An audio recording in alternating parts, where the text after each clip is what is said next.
لا انتخابات كان بەشداری بکەیت لە مەجالیسەکانە تاوان هاوڕێیان انتخاباتی 4 ساڵ هەر 4 ساڵ جارێک نا بەشداری هەڵنیشتیمانە بریتێ لەوەی کە لە مەجالیسەکانەوە لە شارەوانیەکانەوە دەست پێکات تا ئەگاتە پەرلەمان وانە یەک دووەم لە ڕاستیە لە گەڕەکەکانەوە دەست پێکا یعنی لە گەڕەکێکا کێشەیە دروست دەبێت هەمشتیمانیانی وریاکۆ بنەوە مەسبەتەیەکەنەوە ئەم ڕێگایە بێت چاک بکرێت ئەم دارە مەسەمە لە کەنەدا داستانێکی گەورە برێتی بنەوەی کە ئەهمیز جادەی لێ من دارێ بڕڕەوە زەڵامێک چۆ سەر دار کچێک خانمێک چۆ سەر دارەکە دی نایمە خوارەوە نابێ بیبرنەوە تاوان چیان کرد ئەگەر وەک لە خۆڕەڵاتی ناوڕاست بێونێ نایتە خوارەوە خۆمان نەزانین چی پێکەین بە مشار دارەکانە برێ و ئەکەوتە خوارەوە ناخوازانین چی کەشیان لێکرد بەڵام جادەکان گۆڕی مەساری جادەکان گۆڕی بۆ دارە نەبڕنەوە ئەمە پارتیسیپەیشنە بەسەراحەت بەس تا ئەم هاونیشتیمانیە دروست نەبێت باش نییە تا ئەمە دروست نەبێت تۆ ناتوانانی سیاسی بکەی بە عەلاگەیەک و هەچیت هەیە پیاوەواسی تۆ خۆت چی کردو یا قسەی زۆر مەشهوری هەواموو بیستودان بمبورن من لە بەرنامەی تەلەڤیزیۆنی تۆ ئێوەش خۆتان بیستودانە JFK لە حەملەی انتخابەکەی بڵێ مەڵێ وڵاتەکەم چی بۆ کردوون بڵێ چیم کردو بۆ وڵاتەکەم وانە تۆ بێ تۆ خۆچی کردووە ئەگە ئاوات کرد باشە تۆ پارادایمێکی دیکە مۆدێلێکی دیکە حکومڕانی خود بە خود دروست دەبێت بەس تۆ لە ماڵەدانیشی چاوەڕێکەی چیمان بۆ ئەکەن و بۆ نەیان کرد و وەنەوەکەوەی کە لێرە هەیە وەکە بەداخەوە ڕۆشنبیران بەشدارن لەمەوەە ڕۆشنبیران دنەی خەڵقەدەن لەوەی کە حکوومەت خراپە حکوومەت وە ئەکری حکوومەت هەموو شتانە بێکەوە نەیڵێن وەنا بەڵام ئەم بیرکردنەوەی هەڵەیە تۆ ڕۆڵێکی پۆزتیڤ نبینی لە گۆڕینی پارەدایمەکەیە بەڵێ باشە یەکێ لەو شتانە کە حەزبەکەی دیندار زێواری لێرە بۆیە لەبەرەوەی کە ئەو سوور بوو لەسەرەوەی کە ئەو شتانە هەمووی ئەڕۆن ئێستا من دەنگ و بەرپرسیارەتیم باس کرد دووەمیش جێبەخۆگرتووی سیاسی هەموو حکومڕانیەک جێبەخۆگرتووی استقراری سیاسیەوێت باشە پتەوی سیاسیەوێت نەهێشتنی توندوتیژیەوێت باشە سێەم کارامەیی حکوومەت چوارەم کۆنتڕۆڵی جۆری پێنجەم حکمی قانون ئەمە داستانە ئەسڵەکەیە حکمی قانون بەبێ حکمی قانون ئەم شتانە ناکرێت ئەبێ قانونێکە بێ ئەم قانونە لە دنیای مۆدەرنا کە شتێک هاتووە ئاراوە ئەوەیە کە ئەم قانونە ئیرادەی ئێمەیە ئەوانەتان کە ڕۆسۆتان خوێنەوەتەوە ئەزانن ئەویا ئەوانەی کە فەلسفەی سیاسی لە دنیای مۆدێرنا ئاشنان یەکێ لەوانە ڕۆسۆ هاو بە خەیاڵمە هاونیشتیمانی ئەمە ئیرادەی وەکاڵتی ژێکێکە لەوانەی کە لەسەرەوە قسەکە ئەمە ئیرادەی تۆیەکە بۆ بە قانون ئەگەر وا بوو تۆ بێ ملکەتی ئەو قانون نەبی لەبڕی خۆت داڕشتو هەر کانت لە نەقدی فەلسفەی عەمەلیە یەکێ لە کاتیگۆریەکانی ئەوەیە وانە کە ئەبێتۆ ملکەتی ئەو یاسایەوی کە خۆت داڕشتووە تۆ ئەگەر ئاوەسەی قانونی کرد ینی هاوڕیان بریدێکی قوڵە زەن یعنی من ویستم بۆ جامعەی هەڵەبجە فەلسفەی قانون یەک ساڵ بە خۆڕایی بڵێمەوە زای وتیان بەخێر بێ خۆ بەزەوێ خۆت بێیت بۆ ئێرە وتمیانی من لە سلێمانیەوە نە سیارەم هەیە تاکسیش بگرم دوایی لە ڕێگا لە کانی نازان چێ پێڵەن لا بەم لێ شیژەجگەریش خۆم بۆ ماوەی ساڵ و ئێوە هیچ علاقەیەکتان بەم مۆزوعەوە نەبێ یعنی ئەمە زانکۆنی لە دنیاش دیوا بکات دەزانن هیچ زانکۆی نییە لە دنیای ئەمە بکە فەلسفەی قانون نییە لە زانکۆکانی ئێمەیە من نایڵێم و بۆت وەنا یعنی چی تۆ سارەی دابی ناکەی من لە سلێمانە بچم لە هەڵەبجە ئەمە بڵێمەوە قانون دوایی کۆنتڕۆڵکردنی گەندەڵی تاوان ئەمەی دواییان ئەساسەن حکومی ڕۆشین بۆ ئەمە هاتووە بۆ ئەوەی کە لەسەر تاوان ئەمە بانکی جیهانیە لە ساڵی 2017 باشە ئێستا زۆرێک لە پێناسەکان هاوڕێیان زۆرێک لە پێناسەکان بە پەنهانی یا بە ڕاشکاوی چەند توخمێکی دیکەش لە خۆ گرن لەوانە ئامانجە سەرەکیەکان جێبەجێ بن لە ڕێگەی حکمێکی کاراوە يعني حكمراني طبعا كوملا قراراته بس او قراراتنا وانا تنكرنا واداريان اما زاننا جو قرارنا جينا كري تطبيقنا كري وانا نتشس بين ده اتر هيش نامنه حكم كدني لا لا نامنه قرارات هي وانا ابي ام قرارنا جيب كده كواتا هروا كوملا برنسيبو بهاو فورمان كتبت برز رابجين لبروسي حكم كردنا هروا دامزراني او دامو دزگا تایبەتیە و دیاریکراوانەی کە زەمانەتی حکومڕانیەکە ئەکەن. اوكي اي جود governance چییە؟ ئەمە governance بوو، ئەمە حکومڕانی نیبوو، ئەی حکومی ڕەشید چییە؟ بۆ نمونە لە دیدی داکومنتێکی UN-ەوە United Nation حکمی ڕەشید چاک حكمي شاك تشويق يكسان خوازي بجداري كدني فريي شفافية بالبرسيارتي حكمي قانون دكات بس يوازي ككاريجرا هروها قورتين هرشلا حكمي رشيد بريتيلا قندلي تندو تيجي هجاري طبعا كومالجايتي هجار ما اتواني بطواري ملكتي قانون به ناش تواني بطواتي جيجي قندلي بوسيتوا وانا تواني بجدار به لبروا بوني جیاوازی گەورەی طبقاتی زۆر کێشەیە لەبەرەوە بوونی طبقەیەکی متەوەسط یەکێ لە مەرجەکانە بۆ ئیستقرار بەس کاتێ تۆ طبقەیەکی وەکو ئەوەی کە لە ماوەی چەند ساڵی ڕابردووە لە 20 ساڵی ڕابردووە لە کوردستان دروست بووە طبقەیەک هەڵتۆقیوە بەهۆی بە هەلومەرجێکی تایبەتی هەڵتۆقیوە هیچ ڕەبتێکی بە ئینتاژ و کارکردن و هەموو ئەو شانە نییە بەرەنجامی گەندەڵیە باشە هیچ قیەمێکی نییە شاری دروست کردووە بۆ خۆی شار ستیەکانی بۆ خۆی دروست کردووە باشە طبقەکەی کرد لە خوارەوە ئەوەی کە بە ئینگلیزی پێوە have and have not یعنی ئەوانەی کە هەیەانە و ئەوانەی کە نییانە تەوان کۆمەلگا نابێ بگاتە ئەو مەرحەلەیە ئەوانەی کە هەیەانە ئەوانەی نییانە وەنا ئەبێ طبقەیەکی متەوەسطە بێ کە حکوڕانی پەیوەندی بەوانیشەوە ئەبێ خەڵکێکە بێ بتوانێت حیاتێکی مرەفە بژی وانێ چون طبقەی متەوەسطە کە کلتور دروست دەکات يعني او طبقه كا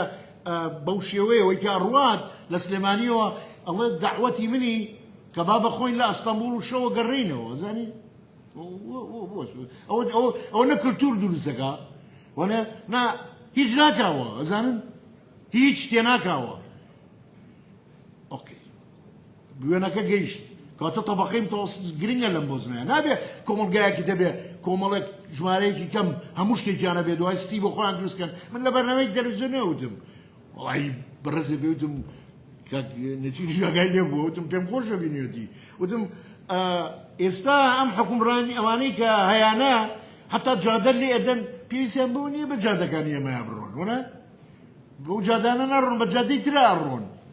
نابيت من لك الركيكي شعبيه برود بوم دولة منتين كسي او شارع لقال ايه ما يبو لقال خيزاني هجار وخيزاني متوسط بوا باشا هاوريتي لهذا زبير من يك هاوري مني لو ستيانا لسليمانيا زانن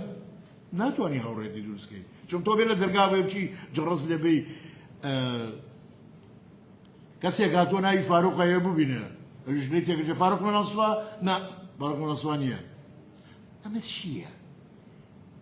اساسا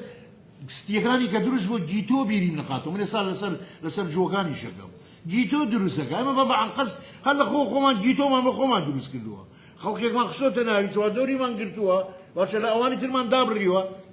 كلتو دروس نابيوا اوكي ولا بريد مكاناتهم لو شي قسم زورها برسلو برحب هاوريان قرروا ادبياته وربينوا دەتوانین لە 11 خاڵە کۆی کرایتریاکان و پرەنسیپەکانی حکمی ڕەشید کۆ بکەینەوە باشە یەکەم دۆز یا پرەنسیپی یەکەم بەشداریکردن و نوێنەرایەتیکردن واتە سیستەمی دیموکراسی پەرلەمانی لیبراڵ هاوڕێیان دیموکراسی من بۆیە باسی دووەمم لێرە تاواکەری ئەمە لەسەر کۆماری خوازیە لەبەرەوەی کە کۆماری خوازی جیاوازە لە دیموکراسی فۆرمی زۆرە یەکێ لەو فۆرمانەی فۆرمی ديمقراسية يعني ديمقراسية حشرمات أو كارثاتها أمريكا سابرويروا أمريكا ديمقراسية أمريكا كومارية أمريكا باوكاني دامزينري أمريكا تصورك من برنامج بينجماني بكم لسر أمريكا شونينية تلفزيونية مقصي له كم أزانن باوكاني دامزينر سيستمي كان داناوا لروما وإسرائيل اللي كدوا هتاكو مونتسيكيو دستوري كان دارشتوا كزمانتي كرو تا أم لحظة أو حضارة بمينته أوكي أما ديمقراطية لأمريكا أما كومارية أما يكلموا كوما أمريكا كوماريكا بر أساسي كومال برنسيبا كواي كدوا بمينته باشا مثلا باوكاني دامزينر أجان لا ديمقراطية أسينائية كأرشاوية جورية بس روم هاتون شيان كردوا روما لحضارة روما هاتون سنة يندرسلوها سنة أو جاوي كان لكونغريسايا لسنة تانية مثلا جاوي كيا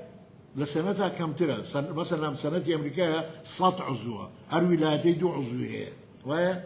بلا ما بيتر زورة ولايتي كان أوكي كواتا ويش الامريكان زرقانا دستورة وحتى دواء انتخاباتها كواتا بيويسمان باتشيا بيويسمان بشداري كردن ونراتي كردنا بشداري كردن هاوريان بشداري كردن ضروري تنشتا بو سلامتي حكمرانية يعني خلق أبي بشدار بيتي طبعا شلون بشدار بي هاوريان خلق هر أونا 4 سال لقل ريزك يقولون بو بو أو نشتمانياني كردستان باشا وكو نازانم چی مرومالات بی پیش خوتی بی دوره دنگی کی بی نه ابي اما لسيستمي برودو بكري دنگي هبه رنگي هبه وانا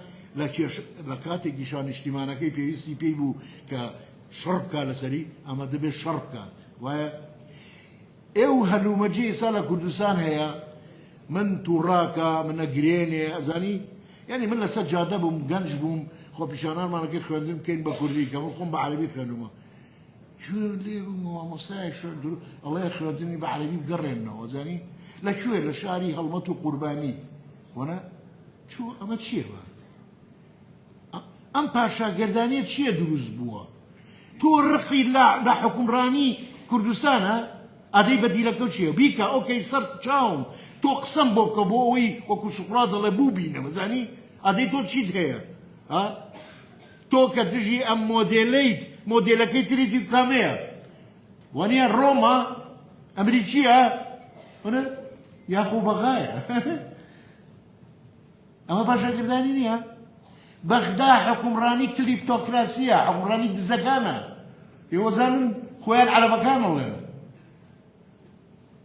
اما شلون موديل لك تو خذ بيو مشغول كدو شر هي لقلم ده صلاتها وانا بفكر بيك وانا بمعرفه بيك اما صار لي شواويش الجوريه ابي قصيتي لك لسري اوكي بشداري كردني هاون اجتماعيا بمفهوم يويكا بشداري كي تشالا كان لا قرارات كان لا حكم كردنا ماشي لا بطنوهاتنا دوام بدنوهاتن ريسبونسيفنس بدنوهاتن هاوسوزي بمعناي او كساني ك دبيت بطنوهاتي وكساني دبيت خدمت بكرين بواتاي كي ديك دارشنو ميكانيزم بو سيستمي سياسي وابوي واداري وحكمراني كالرجانو بتواري كيرشكان بسر بكينو واتا خدي سيستم والام داروي حكمرانيه كي والام داروي كيرشكانا خلقي كي اگر حكمرانيه لا يجي لكاتو بو ينكوي بو يكا فقر نيكوجي بو ينخوشي نيكوجي كاركي زور باش حكمراني شاكي جواكا بلام ئەوەی کە ڕۆشنبیرانی کورد چەندین ساڵە داوایەکەن یەک فۆرما هیچ ڕۆشنبیرێکی کورد نەیتوانیوە لە دیدی سۆسیالیزم زیاتر تێیپەڕێنێ ئەویش حکوومەتێکی قەبە و گران کەس نەزانێ پارەکە لە جۆنێ ئەزانن بە هەر کەسێکەوتی هەموو شتێک حکومە دەمانە بکا بڵێ ئەی ئەتوانی پێم بڵێ پارەکە لە کێوە دێت وەنا طبعا نازانێت لەبەرە حکومڕانی نازانێت کە بە پاراکرێت ئەو مۆدێلەی سۆڤێت کە خەڵقی ماویە لە سلێمانی ینی 50 ساڵە سیاسە دەکات ئەزانن ئەم مۆدێلە ئێمەی کوشت ئەمە هاتە ناو حکومڕانێکەوە ئەزانن ئەو تەقاعودیە زۆرەی کە کرا ئەو دامەزران زۆرەی کە کرا هاوڕێیان ئەمانە هەمووی ئەو فۆرمەیە لە سۆشیالیزم کە ئێمە بەجێ نایەڵێ ئەزانن ئەو فۆرمەیە لە سۆشیالیزم کە لە فکری ئینسانی کوردایە لە ڕێی چاپەکانەوەتەوە لە ڕێی مارکسیەکانەوەتوە باشە بەسێت لە ڕێی ئەحزابی شیوعیەوە هاتووە کەسێک لە دەرەوەی ئەم پاڕادایمە بیر ناکاتەوە حکومڕانی چاک ڕزگاربوونە لەوە لە هەر شوێنێکا سۆشیالیزم هەبێ لە ڕاستیانە دیموکراسی نە حکومی ڕەشید هەیە و نە ئازادیش هەیە تەواو خۆشبەختانە من هیچ منوانی کە بە باشی ئەو ئەدەبیاتە بخەتەوە ئەنجا گەیشت و موقەراتە یەکێ نەتوانێت لە ئەوروپا بێ یەک کتێبی سوورم باتێ لینین بڵێ ئەمە بخوێنەرەوە بۆی فێربی نا کاکە هەمووی خوێنێتەوە ئەزانی یەکێ لە کارە ساتەکانی بەشەریەت بریتیە لە مارکسیزم ئەوە لە ئاخرین کتێبەکە زایشەکەم لەسەری باشە لەسەر ئەوە قساکەم هاوڕێیان واز لەوە بێنین وەرن بۆ چی وەرن بۆ کارایی یعنی بە مانای ئیفیشنسی ئەم دێ لە ئێوەی بەڕێزە ناسمەوە لە کایەی زانستا ئیشتان کردووە لە کای هەندەسە ئیشتان کردووە باشە ئێوە باش دەزانن کە تەکنۆلۆژیا لەسەر ئیفیشنسی ئیشەکات ئیفیشنسی بە مانای کارایی بە مانای کارایی کە پرنسیپێکە کە تەکنۆلۆژیای لەسەر بەندە ئەگەر جادەیە لێبێ جادەیە لێبێ ئێستا بە هەڵە چین بۆ بە هەڵە لە هەڵگوردەکە چون بۆ ئۆفیسێک لە ڕێگا هەن تقریبا کیلۆمەترێکی گڵ بوو وەنا ئەگەر بڵێ ئەوە بکەی بەخیر وەنا کارایی بریتە لەوەی کە بە کەمترین تێچوو باشترین نەتیجەت باتە دەست وەنا ئەوە کاراییە وەرە کەمترین هەروە ڕاپەڕاندنی کارەکان بە شێوەیەکی کاریگەریانە واتە دانەدەستەوەی بەرەنجام بە دروستی ئەمە لە ناو ئیدارەوانەتان کە لە ناو ئیدارەیان ئەمە ئاوایە ئەمە لە غەربە لەبەر یەک پرنسیبە ڕۆژەکە کاکە ئەڵگوریشە ئاماژەیەکم پێدا ئەو شێوەیەکە دەسەڵات شۆڕە بێتەوە بزانی تۆ ئیشێ بم نەسپێری وەنا من هەموو ڕۆژێ لە دەرگاکە نایم ئەمە بکەم من پێم و توی بیکە نەتیجەم لە تۆیە ئیشی باشم لێ تۆ کە هەستت کرد ئەمە مەسئولیەتی تۆیە وەنە تۆ ئەبێ بیکەی و ئەگەر خراپە کرد مەسئولی چاکیشە کرد با بڵین ئافرین وەرەگری یا بەخشیش وەرە یا جوزامە شتێکی دیکە بەڵام دۆستەکەی ئەرکی تۆیە دەسەڵاتی تۆیە ئەمە بکەی ئەمە لەبەر ئەو پەیوەندی شوان و ڕعیەتەی کە ئێستا باسم کرد ئەمە نەهاتۆتە ناو خۆڕەڵاتی ناوڕاستەوە هیچ کەسی هەست ناکاتەوەی کە ئەمیش مەسئولە لەم ئیشەکەیکە مدیرێکی دایرەت هەیە هەستەکەی هەموو شتێک ئەوە چاکەکانی ئەوە خراپەکانیش هەمووی ئەوە لە کاتێکە تۆ ئەبێ مەسئولیت تەوزیعکەی وەنێ دەسەڵات تەوزیعکەی مەسئولیەتیش تەوزیعکەی ئالەو کاتەیە هەر ئیشێتۆیەکی بە چاچیە کرێت ئەم تێگەیشتنە لە خۆڕەڵاتی ناوەڕاستەوە بە تایبەتی لە کوردستانیش نییە هەروەها openness and transparency یعنی کرانەوە و شەفافیەت زانیاریەکان داتاکان دەبێت کراوە بن بۆ پەبلیک وەشایانی لێ تێگەیشتن بن یعنی ئەو داتایانەی کە هەیە نابێ ئاڵۆز بکرێت کە هیچ کەسێ لێ تێنەگا دوای پێویستی بەوە بێ فیئێ دروستکەی بە ناوی پسپۆڕ وەنا ئەوان بێن ئەو داتایانە کە هەموو خوێنەوارێکی سادا توانێت لێ تێبگا تۆ مەجموعەیەکیشی بۆ دروستکەی بە ناوی پسپۆڕەوە ئەو بۆ مانشی بکاتەوە ئەبێ داتاکان وا بە ناو نیشتیمانیەک دوایەوەی لەسەر ئیشێتەوە ئێوە زان هەوڕێن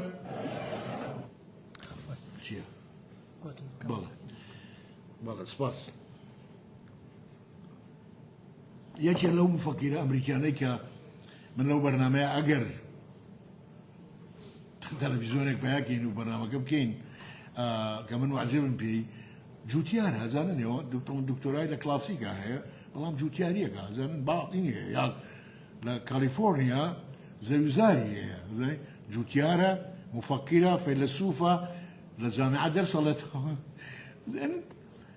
استاش يعمل يو لما تيجي وشيء جوتياري ما ب بسوكي بس يمكن ويا لكاتي كاتوها اجتماعي أصلي أواه استال جودكاتو تو خريكا لسر هوميروس كيف هي شيء هوميروسي كشت باشا إيش للشاكرة كانتي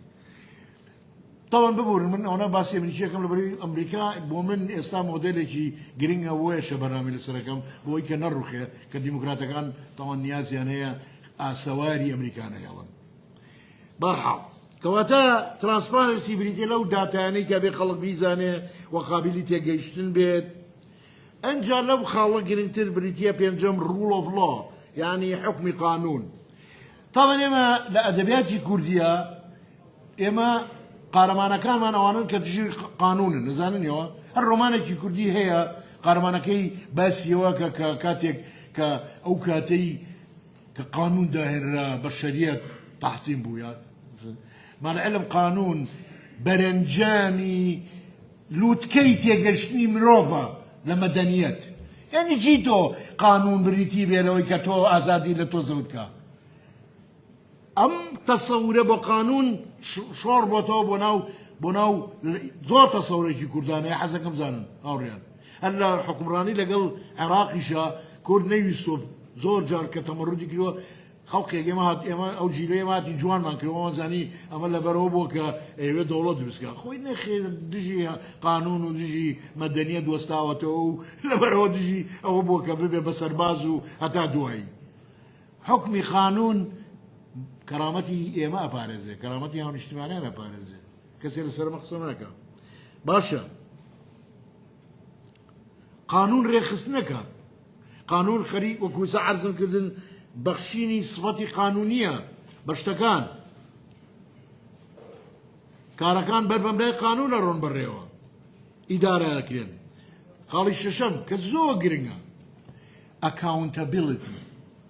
إما كمبود مانه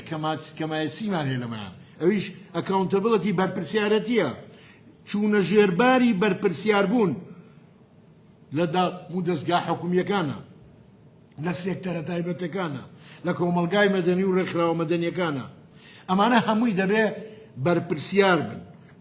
والله مقوبن بمفهومي accountable باشنيا واتا طبعا كتو رول اوف لوت هبو كأوسانة هبو برپرسيارتي شد هي يعني تو كاريك كي دكتور إيشا بمن سبيري الله ماكي بسيط أو أرواد أو سرقالي كاريكي ديكي أما أركشي منك أما جيبكم أما لو نشت لكاريكي زور سادي إداريكي بشوك وغطاء سروي حكم رانيكا دبي أم أكاونتابلتي هبي لبيوان ديكاني إنسانا كاني شا دبي أو أكاونتابل تو ناتواني هاوري كسيبي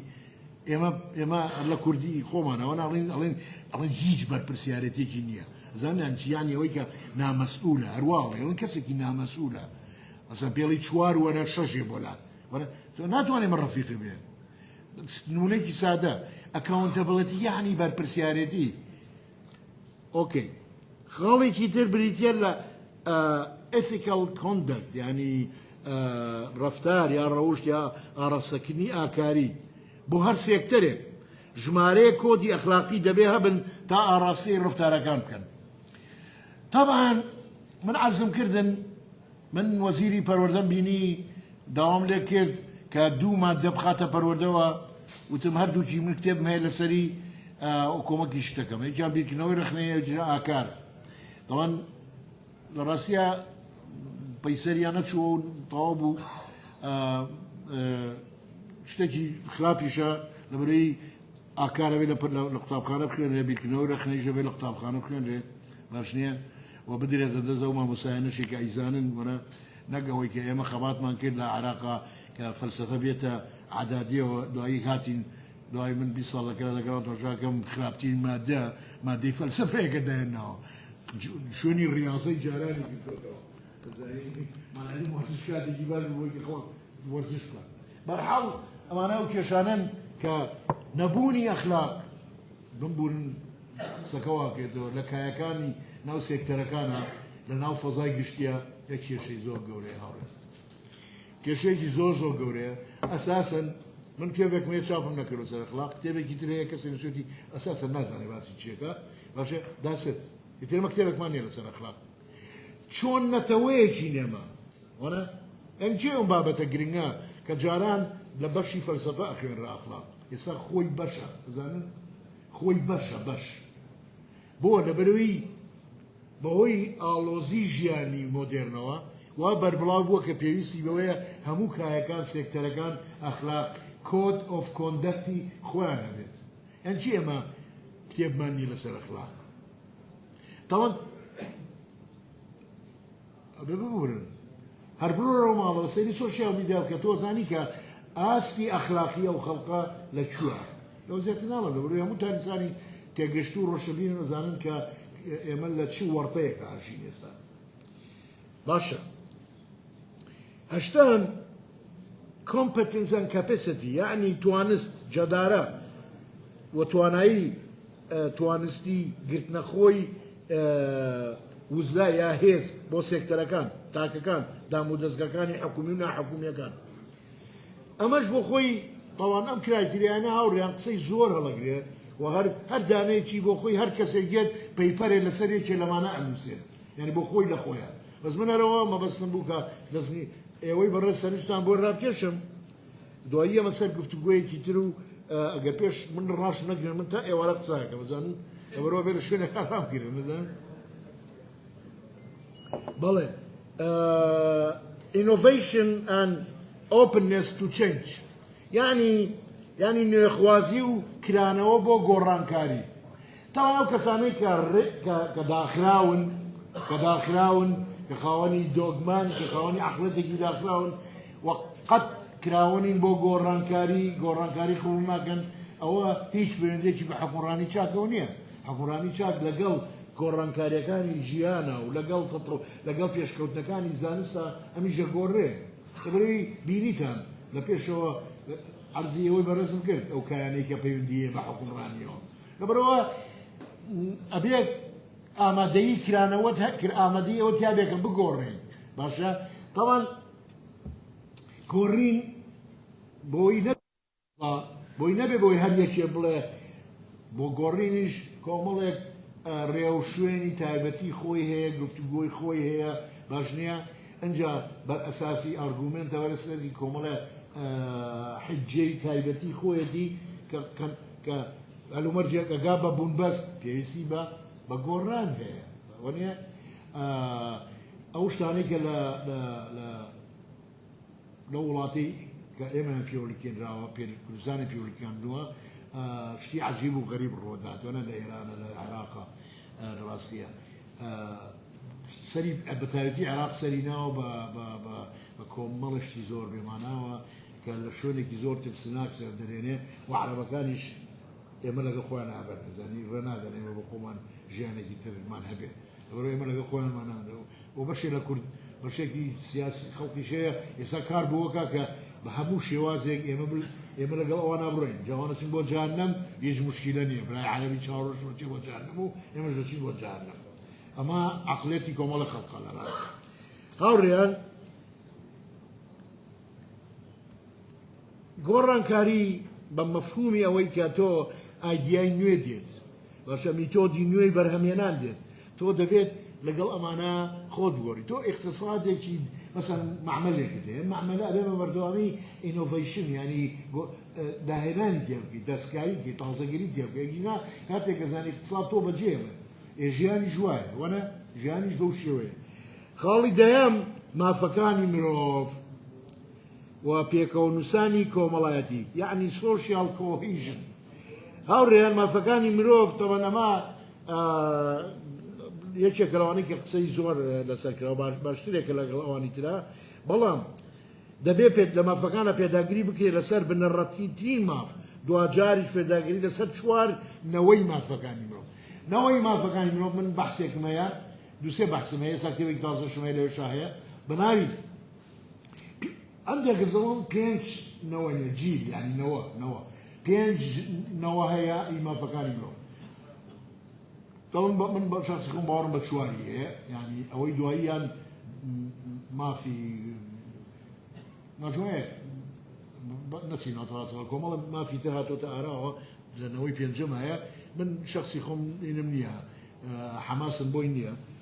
بەس چوار ئەوانی دیکەی بنەڕەتین یەکێ لەوانە دەڵێن نەوەی یەکەمی ئەوەیە کە لە شۆڕشی ئەمریکی و شۆڕشی فەڕەنسیەوە دێتە دەرەوە و لە دواییە لە 1940 UN ئەبێ بە جاڕنامەی مافەکانی مرۆڤ ئەوە نەوەی یەکەمە نەوەی دووەم مافەکانی ئەقەلیاتەکانە و دوایی هەتاکوونەوەی چوارەم کەیەتە سەر ئافرەت و هەموو ئەو دزەیدڵی و یان ئەوانەی کە کەمەندان و تا دوایی ئەم مافانە لەبەرەوەی یەکەم ئینتاجی عەقڵی بەشەرین ئێمە ئەبێ بە جددی وەریان بگرین و لە زانکۆکانە بیخوێنین وا هەستەکەم ئەگەر هەڵا نەبم ئەخوێنرێت لە هەندێک زانکۆ خوێنرێت ئەمە بەڵام شتێک لە ئازمافەکان ئەمێ سەرنجدانی بۆ ڕاکێشم بریتێ لە ئازادی ئاینی و ئازادی وجدان تەوان ئازادی وجدان مادەی هەژدەهەم لە جاڕنامەی مرۆڤ باز لە ئازادی ئاینی ئەکات لە زمنیە گۆڕینی ئاین یعنی ئازادی ئاین هەرەو نییە کە تۆ ئازاد بیت ئاینێکی تایبەتی هەڵبژێری هەت بێت بەڵام حەقی ئەوە شەوێ ئاینەکە بگۆڕی کە کاتی خۆی سعودی و پاکستان لەسەرەوە اعترازیان هەبوو لەوەی خۆتان نەزانن کە ئاین گۆڕین لە ئیسلامان نییە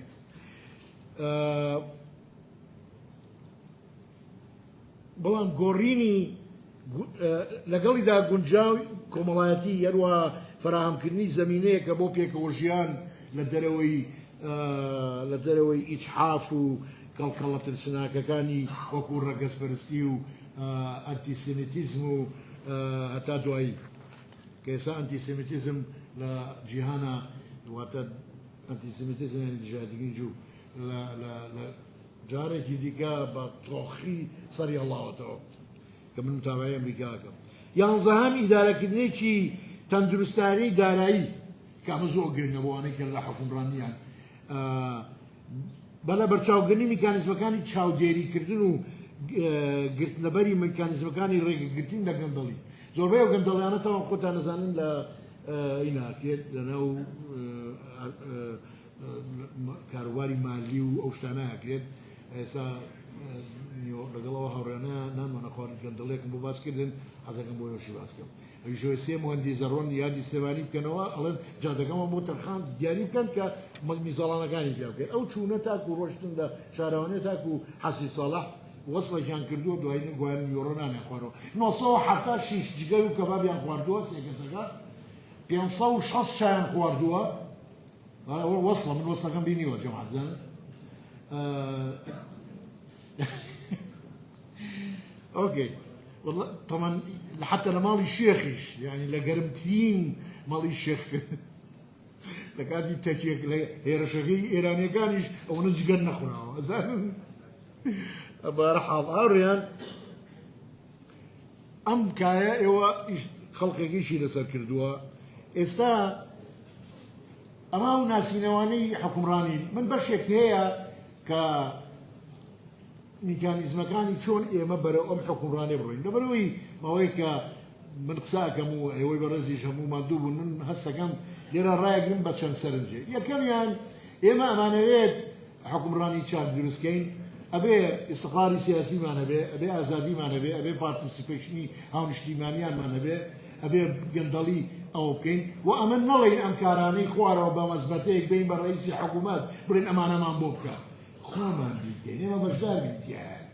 لە ڕاستیە ئەبێ هەمومان بەشداری لەم پرۆسەیە وەرە بەس تەبعاً ئەمەش هیچ کاتێ ناتوێت گەر ئێمە ئیستقلالی سیاسیمان هەبێت یعنی بەوە ناکرێت شارێ لە شارێکی جیا بێتەوە ئەو فۆزایی کە ئێستا لە کوردستانە هەیە برینارکەرە هاوڕێیان با ڕاست گۆبین سەر نەخەین وەکو نەعامە سەر بخەین نەژێنمەوە ئەوەی کە بەڕێوەیە ترسناکە ئەم فۆرسەتا قۆزمەوە وەکو نووسەرێک و هاونیشتمانیەک و هاوڕێکی ئێوە ئەڵێم بقدرة سختي هلو مرجكان إنسانكان يما هوشيارين برابر بوزن شتيك خوينتوا مثلا هر من دكتور بس كدم هجماري من تشيا وانا هجماري من يعني بحثا واقعي من دواي او بوي بس كدم باش نوتي ناقم كأم خلقاء أم محاربة أما هيكات هي تشيا أنا سنجي ناقم وانا مثلا هل أما تو رئيس الحكومة نتواني بالصلاة يودبك حساب بنكية بتشسبيني معناها تو شلون أتواني حكومراني شاك بتشسبيني وانا شلون أتواني شيء بيتشسبيني أجر رئيس الحكومة نتواني كمالة بوليسي جيبك أو كسيك تجي بوليسي يعني بو تأسا بيان نوتين من تأسا ودارك مبيني ولا ويكا بمن بلا هجماري من شيء دوري وجودي تيانا شيء جندلي تيانا كسبين نوتين تأسا بيمان بلن اكنايل يعني شيء لبروي كهذا كتير وتودي تودجيد ياخذ يعني اما شو ارجومنتك اما شو حجتك وانا اما خرافه اما زوزو خرافه اما وقتات كاستقرار سياسي نبي يبدو تو نتواني بلان هذا بلان دامني وانا السهر او يجي انتخابات دكريانا كريت وانا بخويه شكل لو تشا دورانا ككسله منازني باني هلسين رايك ديك اما هر كسي مسؤوله لما ام مواطي ايمان باقبل لبوليواري خرج بردوها زين وإشي باحث شويه كان راسي من يجينا للواري خرندكه زين شي ما في بكري بويكا يمنا كريم اخواره و لبروي وكو عزمت الان باسكريني بو باسيرو جنو شماليه بس انفال يعني ما هذا جاري كتير لا جينوسايد زياكي انه اما ملتك جينوسايد كلاين دبي هذه اللي بودي ما برابر بيكتر هبه دبيت شيء جيرانا داكو كده ما فكر ممكن بدنيا ايوه راح نجير من بالله بلان دراستيها كاولكاريش نكي زين برحال امانه هموي سهله جرين من لما زيادة طبعا باسكم زوري ما بس من يكون بكتير هيش خميك تانا بي يودار فتيوم خصوصا هندي لو كيشانا كلا دواجارة بتوانين قفتو قوي لسكين من استهمو جانم جويبو ايوه بلا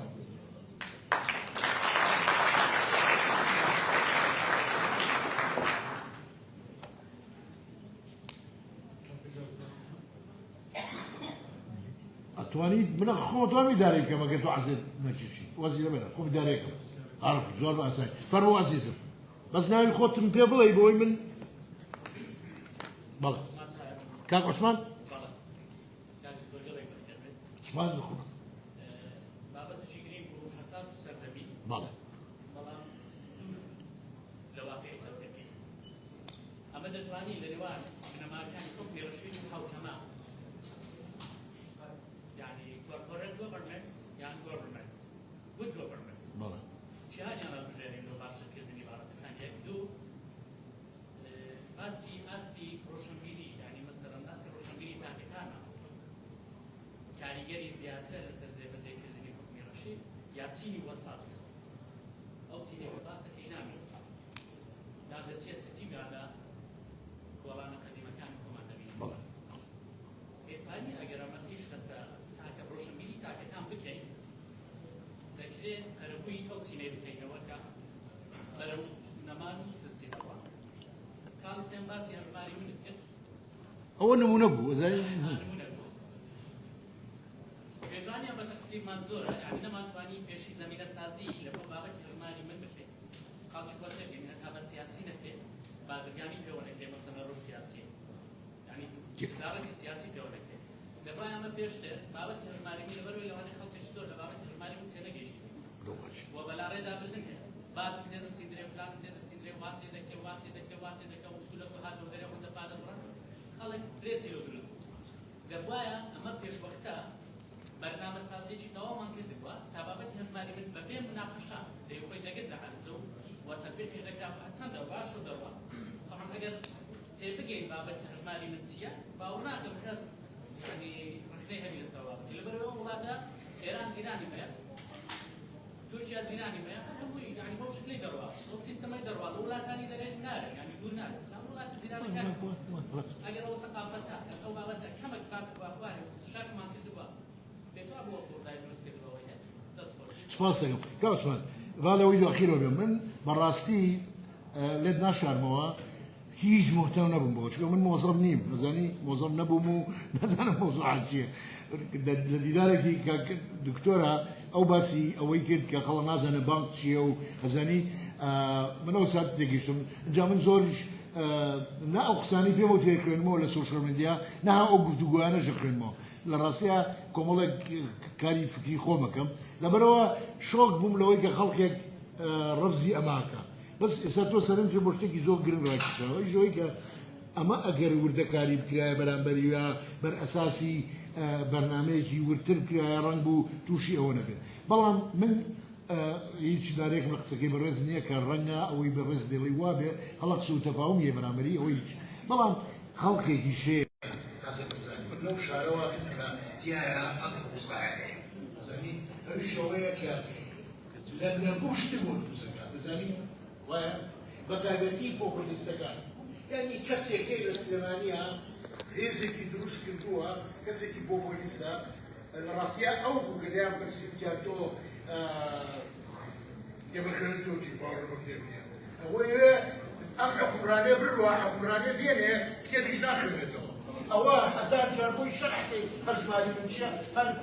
زينه أرجومنتيني عقليني طبعا هو يتبرز بهدوء اليوم كأكلاب أشتري وكذا كم شيء نازل سفرات بقى أو شيء تهموها هموها لو مرتين بوني أو إذا خلقي روسيا نبي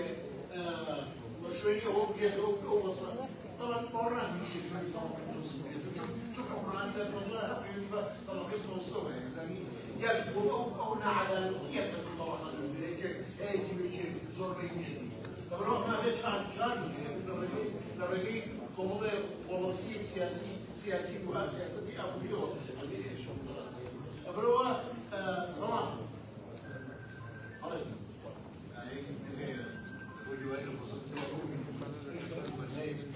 يما سيستمي كل جماعة إنسان الجوز ناكل مش كاربه نهوي قلت إنسان الجوز ناكل بقى اجتماعي اليوم حقيقي سايمون الله يخصص كاكتور بس خوش هاي جناب ناو كثير بس هذه سلاح كاكتور بس فلسفي قانون أوانك خود زوربه سكان تعبيري فلسفي يعني فهمي تيجيشنيان قرص بلون ذاك شكبا غوص أحلام كانت بعض كذن براستي يعني أول شكبا بس العيد بس اشتكان داده دفاري زور بعض كذن دوا زيادة التفاصيل درابة له خوي وباسي بريو برد ذكر بون ولا تنظيمي ولا لا تنظيمي بريو برد إداري خوي لا قانون ذاك تعريف قانون ذاك قانون تعريف مجموعة رسائل كتنظيم اليوم خلقوا مجتمعات مختلفة بالجزائر أو جزائر وقت ذكرتك لذهني خود أخلاقي خود بابن ببا بسلوشي ولاتك ببريوبري ولاتك بلان وقت برز الدد قد بورنا رعيتي بريوبردن لكوستان دا وكو ناكري بسل بيشبهني وكو صومال وكو دولة أفريقيا كان بري وكو مر بريو دبردن خيروانيا شتك ليره بنماي ديمقراطية يكلا بنماي ديمقراطية بول بينما ديمقراطية بينما ديمقراطية حكمي قال لوغل حكمي قال يا لوغل لهمو ببي هم بينما كان الديمقراطي جبون منا لكردستان زورين حكمي كمينة دكا دوش كاك دكتور ببي قضاء إداري فهو بينما كقانون إداري قانون الشنوسراونية مكتوبني ودكتور ما زلتانش يعني تفاصيل كده زايدة بابتي مجموعة قرارات قضائي أو شتاني ككوبي أجوب قانون إداري خوي شرعيتي بريو بدل مشروعية والشرعية سوى لجني كاتو مشروعيتك ودري كحكومة تنسير شرعيتك كتدنج خاكا إبو بحر ما تشوفوا بريو بدي مروك سكرعيتك براسي لوش أصلاً يعني بو مصطلح يعني رعيتي بريو بدل وكو مصطلح بالشكل دريب سكاي ما اشتك تنظيمات دك كياساء وباس أو ياساء دك كالعرب يقولون ياساء زادان يكي لباشرين ياساء كان لهم دولي عربي يا النقله يعني او يا سايك تنظيم نقله اللي عرفنا دوري عربي يعني فوق الشمس اللي بقى مساله مروا برا يكونوا اشتغلوا بس انا اريد زور الدوري ذاك وكان مو قاعد يخلق كثير او بيدوري كده بيشتي او بيدوري يا عزيزي بس هو زور كشوي بس كان يخش عملت الطلب هذا لخرالاتنا وراسي بالله يفرموا عزيزي نعود